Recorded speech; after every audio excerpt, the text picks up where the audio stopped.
Hello friends, video के बारे में तो आप लोगों ने थंबनेल और टाइटल में देख ही लिया होगा। तो आइए वीडियो को एक क्वेश्चन के साथ स्टार्ट करते हैं।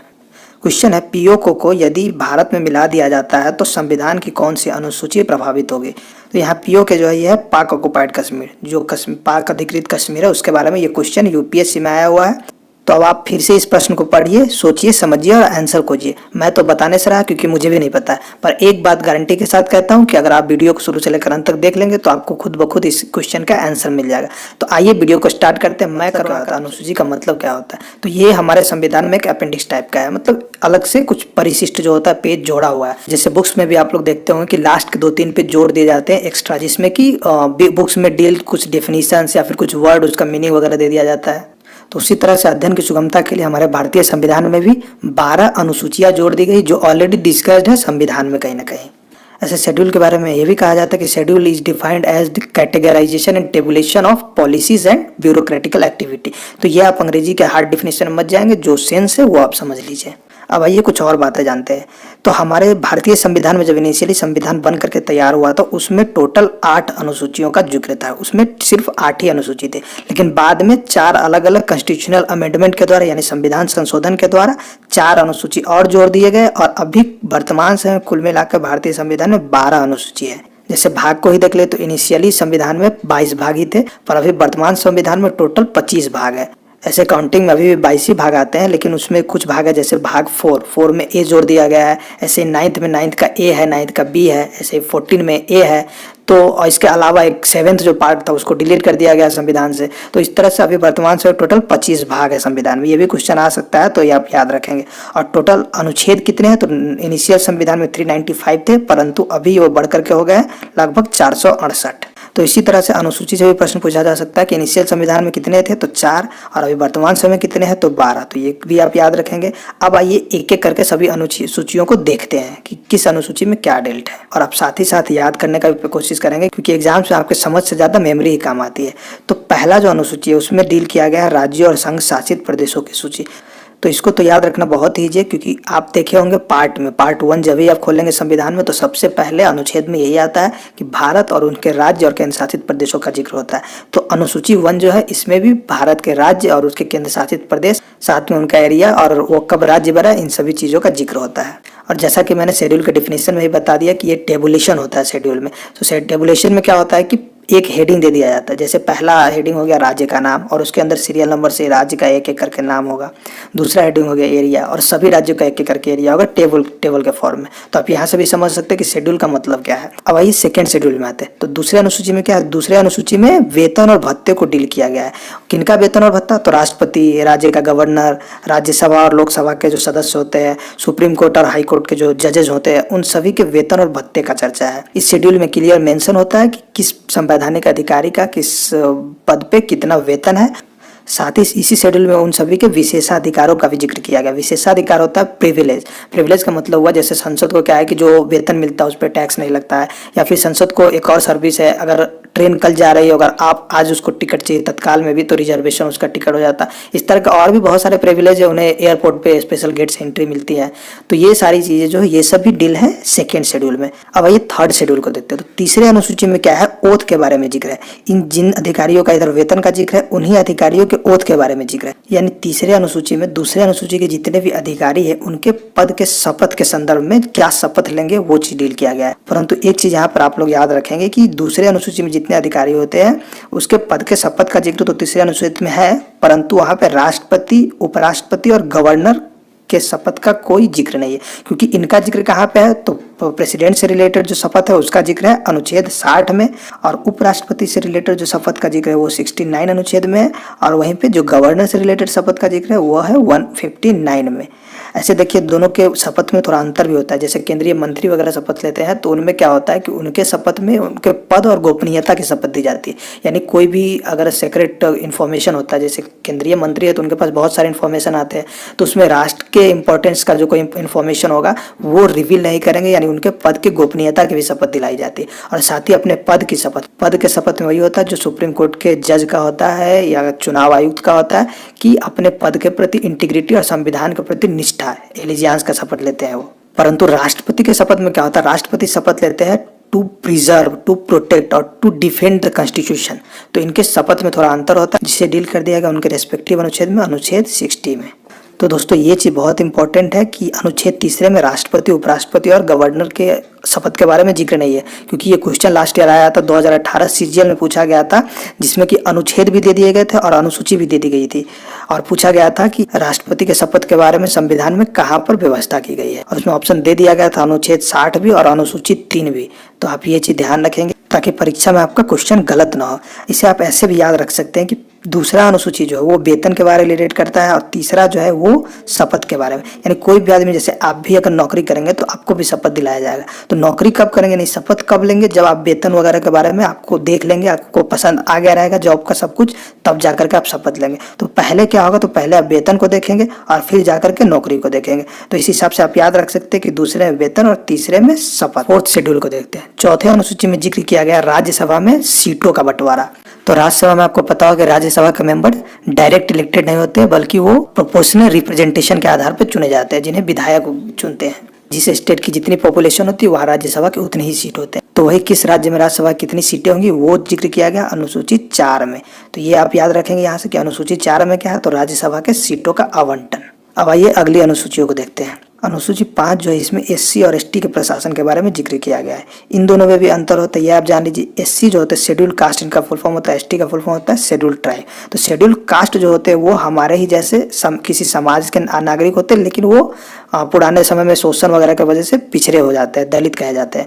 और एसटी जो है वो क्या होते हैं, तो वो पहाड़ों या वनों में निवास करते हैं, हमसे उनका रहन सहन, पहनावा ओढ़ावा सब कुछ अंतर होता है। तो अनुसूची 5 में 4 राज्यों को छोड़ करके भारत के जिस जिस क्षेत्र में अनुसूचित जाति जनजाति है उधर के प्रशासन के बारे में जिक्र किया गया है। और वो जो 4 राज्य छोड़ दिए गए उनका जिक्र अगले अनुसूची 6 में किया गया। वो 4 राज्य कौन कौन है, तो असम, मेघालय, त्रिपुरा और मिजोरम। इसमें अरुणाचल प्रदेश नहीं है, इसे आप हटा दीजिए। 4 ही स्टेट है, असम, मेघालय, त्रिपुरा और मिजोरम। तो ये चारों स्टेट जो, इनके बारे में डील किया गया अनुसूची 6 में। और एक चीज और आप याद रखिए कि इन चारों राज्य के सिर्फ अनुसूचित जनजाति यानी एसटी, इसमें एससी का प्रशासन के बारे में कोई जिक्र नहीं है। और इन चारों राज्यों को आप नाम याद रख लीजिए, असम, मेघालय, त्रिपुरा और मिजोरम, ये चारों एक साथ। इसको अब मैं मैप में दिखा देता हूँ। यहाँ से आप भारत के मैप में देख सकते हैं ये चारों राज्य, असम, फिर यहाँ से मेघालय, उसके नीचे त्रिपुरा और उसके नीचे मिजोरम। यही चारों राज्यों के बारे में जिक्र किया गया अनुसूची 6 में। तो आप ऐसे याद रख सकते हैं कि किन राज्यों का जिक्र है अनुसूची 6 में। और इन अनुसूची को दोनों को एक साथ रिलेट करके याद कीजिए, दोनों में लगभग सेम बात है। और बस इसमें अंतर यह है कि अनुसूची 6 जो है स्पेशल 4 राज्यों का जिक्र करता है, जबकि अनुसूची 5 जो है वो पूरे रेस्ट भारत का जिक्र करता है। अगली अनुसूची 7। अनुसूची 7 में क्या है कि ये राज्य और केंद्र के बीच में शक्ति का विभाजन है, यानी किस सब्जेक्ट पे कानून बनाने का अधिकार किसको है वो डील किया गया। और इसमें 3 सूची दी गई है, एक तो है संघ सूची, दूसरा है राज्य सूची और तीसरा है समावर्ती सूची। तो संघ सूची में ऐसे विषय रखे गए हैं जिन पे कानून बनाने का हक सिर्फ और सिर्फ केंद्र सरकार को है, मतलब केंद्र सरकार को नहीं, संसद को है। और राज्य में सूची में ऐसे सब्जेक्ट रखे गए हैं जिसमें पर कानून बनाने का अधिकार सिर्फ और सिर्फ राज्य के विधानमंडल को है। और समावर्ती सूची में वैसे सब्जेक्ट्स रखे गए हैं जिसमें कोई भी राज्य सरकार और केंद्र सरकार जरूरत के हिसाब से दोनों कानून बना सकती है। एग्जाम्पल में देख लीजिए कि संघ से सूची में रखा गया जैसे जनगणना पूर्ण रूप से केंद्र के कंट्रोल में आती है, ये स्टेट गवर्नमेंट के चार्ज में नहीं होता है। ऐसे ही है बॉर्डर सिक्योरिटी, बॉर्डर पूरा भारत का कहीं भी होगा उसका सुरक्षा की जिम्मेदारी केंद्र की है। ऐसे तीसरा है मुद्रा, तो मुद्रा में भी कोई चेंजिंग होगा, उतार चढ़ाव से लेकर के डिमोनेटाइजेशन पर कोई भी स्टेप लेना पड़ेगा, उससे रिलेटेड कानून बनेंगे वो देश के संसद में। और नेशनल हाईवे से रिलेटेड जो कोई भी काम होगा वो केंद्र करेगी। इसी तरह से अर्धसैनिक बल या फिर पैरामिलिट्री या फिर मिलिट्री भी, इन सब के रिलेटेड भी कोई कानून बनेगा तो वो केंद्र ही बनाएगी। और वैसे ही राज्य सूची में कुछ सब्जेक्ट है जैसे कृषि, पशुपालन, मत्स्य पालन, इस सब पे कोई भी कानून बनाना पड़ेगा अपना राज्य सरकार बनाएगी। ऐसे ही स्टेट हाईवे से रिलेटेड, उसके रखरखाव से रिलेटेड कुछ भी काम होगा वो राज्य करेगी। और इसी तरह से स्टेट पुलिस भी राज्य सरकार के अंदर में आती है, कितना पुलिस को भर्ती लेना और कैसे प्रशासन में उसे डिप्लॉय करना है। और एक लास्ट सूची है समवर्ती सूची, जिसे बोलते हैं कनकरेंट लिस्ट। तो कनकरेंट लिस्ट में आता है जैसे शिक्षा में आप देखते होंगे एक सेंट्रल बोर्ड भी है, CBSE, central board of secondary education. ऐसे ही हर एक स्टेट का अपना अपना बोर्ड होता है, सेंट्रल यूनिवर्सिटी भी होती है, हर एक स्टेट का भी अपना अपना यूनिवर्सिटी होता है। तो इस हिसाब से शिक्षा का व्यवस्था दोनों स्तर पर किया जा सकता है, स्टेट और केंद्र। और इस संबंध में अपने राज्य के लिए राज्य कानून बना सकता है और देश के लिए केंद्र भी कानून बना सकता है। और तीसरा है फॉरेस्ट, तो फॉरेस्ट में मैटर पे भी दोनों कानून बना सकते हैं केंद्र सरकार और राज्य सरकार। का। इसी तरह से जो वाइल्ड एनिमल होते हैं उनके बारे में भी, और पॉपुलेशन कंट्रोल के बारे में भी कोई स्टेट लेना चाहे तो स्टेट भी ले सकता है और केंद्र भी ले सकता है।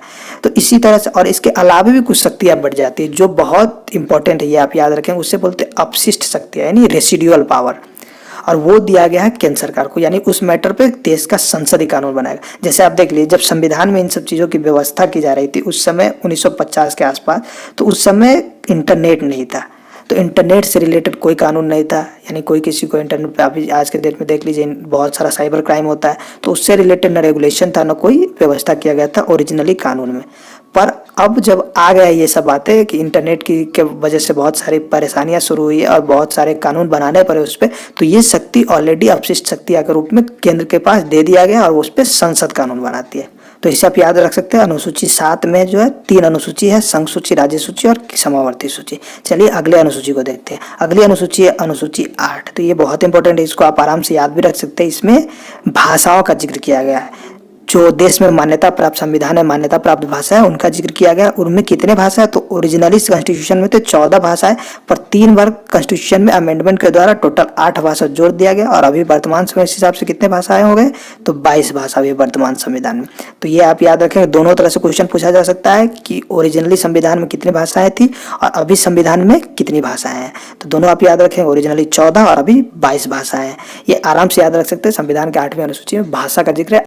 तो ये सारी अनुसूची 1 से लेकर के 8 तक संविधान में ओरिजिनली थी। सभी को एक बार रिकॉल कर लेते हैं। अनुसूची 1 में है भारत के राज्य एवं केंद्र शासित प्रदेशों का जिक्र। दूसरी अनुसूची है अधिकारियों, उपराष्ट्रपति, राष्ट्रपति, सुप्रीम कोर्ट के जज, इन सभी के वेतन एवं भत्ते। तीसरा इन सभी का शपथ ग्रहण। चौथा है राज्यसभा में सीटों का आवंटन। और 5वां है एससी और एसटी का प्रशासन, 4 स्टेट को छोड़ करके। और वहीं अनुसूची 6 जो है उसमें बाकी बचे जो 4 स्टेट है, असम, मेघालय, त्रिपुरा और मिजोरम, उन सबके एसटी के प्रशासन के बारे में जिक्र है। 7वीं अनुसूची हो गई, तो उसमें 3 सूची है, राज्य सूची, केंद्र सूची और समावर्ती सूची। और 8वीं अनुसूची, इसमें संविधान में 22 भाषाओं का जिक्र है। अब आइए आगे देखते हैं रेस्ट बच्चे अनुसूची को, जो कि कॉन्स्टिट्यूशनल अमेंडमेंट, संविधान संशोधन के द्वारा जोड़ा गया है। उन सभी को भी एक एक करके देख लेते हैं। तो पहली अनुसूची तो है 9वीं अनुसूची। इसे फर्स्ट संविधान संशोधन के द्वारा ही जोड़ दिया गया। तो पहली बार जो अमेंडमेंट हुआ था 1950 में हमारा संविधान लागू हुआ था, और उसके अगले ही साल 1951 में ये संशोधन हुआ था, और उसमें 9वीं अनुसूची पहली बार में ही जोड़ दिया गया था। तो ये दोनों चीज आप याद रखेंगे। क्वेश्चन कभी पूछ दिया जाता है कि किस संविधान संशोधन के द्वारा 9वीं अनुसूची जोड़ी गई थी, कभी ये भी पूछ देता है कि फर्स्ट संविधान संशोधन कब हुआ था, और कभी ये पूछ दिया जाता है कि अनुसूची 9 में क्या जिक्र है। तो अनुसूची 9 में जिक्र किया गया है मुख्य रूप से भूमि सुधार से रिलेटेड चीजें। ऐसे इसमें बहुत सारी चीजें जोड़ी गई है जिन पे कि जुडिशियल रिव्यू को पहले बैन किया गया था। जुडिशियल रिव्यू का मतलब कि जब कोई भी संविधान संसद से पारित होती है तो उसे एक बार न्यायपालिका रिव्यू करता है कि ये संविधान के सभी पायदानों पे खरा उतरता है कि नहीं। अगर नहीं उतरता है तो उसे रद्द कर दिया जाता है और फिर से उस पर मंथन किया जाता है। तो इनमें जो 9वें अनुसूची में जो प्रावधान रखे गए थे उसे संसद ने जुडिशियल रिव्यू से फ्री कर दिया था, परंतु बाद में एक मुकदमा हुआ था केशवानंद भारती बनाम केरल उच्च न्यायालय में। उसके बाद सुप्रीम कोर्ट ये ऑर्डर कर दी कि नहीं, इसके भी जो प्रोविजन होंगे उसे भी जुडिशियल रिव्यू किया जा सकेगा। तो इसमें मुख्य रूप से रखा गया है भूमि सुधार। ऐसे इसके अलावा भी इसमें सब्जेक्ट थे जैसे भूमि कर, रेलवे, परंतु इसमें सबसे इंपॉर्टेंट है भूमि सुधार। तो आप भूमि सुधार को याद रखेंगे। अब आइए 10वीं अनुसूची को देखते हैं। 10वीं अनुसूची को जोड़ा गया था 52 यानी 52वें संविधान संशोधन के द्वारा। कब? तो 1985 में। तो ये ईयर भी याद रखेंगे आप, और कौन सा संविधान संशोधन था ये भी आप याद रखें। 1985 में राजीव गांधी की सरकार थी। उस समय क्या होता था कि कोई नेता इलेक्शन किसी और पार्टी से लड़ लेता था और बाद में कोई पार्टी चेंज करके सरकार को दिक्कत कर देता। तो उस समय आप देखे होंगे खिचड़ी गवर्नमेंट भी बनी थी, बार बार अपना समर्थन खींच करके कोई किसी की सरकार को गिरा दे रहा था। तो इन सब असुविधा को दूर करने के लिए उस समय संसद ने एक कानून बनाया दल बदल का, यानी अगर आपको कोई दल बदलना है तो आप इलेक्शन से पहले ही बदल लीजिए। अगर इलेक्शन के बाद आप अपना पार्टी चेंज करते हैं तो आपकी सदस्यता रद्द मान ली जाएगी। हालांकि उसमें कुछ और फ्लेक्सिबिलिटी है कि अगर नंबर ऑफ मेंबर्स अगर एक साथ बदलना चाहते हैं अपना पार्टी तो वो संभव है, लेकिन सिंगल अगर कोई चाहता है कि हम पहले किसी और पार्टी के नाम पे इलेक्शन लड़ ले और बाद में अपना पार्टी चेंज कर ले तो वो अब संभव नहीं है, आपकी सदस्यता रद्द कर दी जाएगी। तो ये डील किया गया है अनुच्छेद 10 में, 10 से 10 और 10 से दल बदल। तो ये आप आराम से याद कर सकते हैं। अगली अनुसूची 11वीं अनुसूची, तो इसे जोड़ा गया था संविधान के 73वें संशोधन के द्वारा। कब? तो 1992 में। एक्चुअली संशोधन 1992 में हुआ था, परंतु ये लागू हुआ था 1993। तो कहीं कहीं 1993 भी लिखा जाता है, तो आप दोनों याद रख लेंगे। तो ये 73वां संविधान संशोधन था और इसके द्वारा पंचायती राज के काम करने के लिए 29 विषय अलॉट किए गए। जो पंचायती राज व्यवस्था होती है उसमें जो स्थानीय स्वशासन चैप्टर में पढ़ेंगे आप, अनुच्छेद में जब मैं बताऊंगा तो उसमें उसे काम करने के लिए 29 सब्जेक्ट अलॉट किया गया। इसी तरह से अनुसूची 12 है जिसमें कि नगर निगम को काम करने के लिए टोटल 18 विषय अलॉट किए गए और ये था संविधान का 74वां संशोधन। ये भी हुआ था सेम ईयर 1992-93 में ही। तो इस तरह से आप याद रखेंगे और इसको तो आप दोनों को जोड़ करके भी याद रख सकते हैं, एक में ग्राम पंचायत से रिलेटेड प्रोविजन और दूसरे में नगर पंचायत से रिलेटेड प्रोविजन। उम्मीद करता हूँ सारे प्रोविजन क्लियर हो गए होंगे और सभी बातें समझ में आ गई।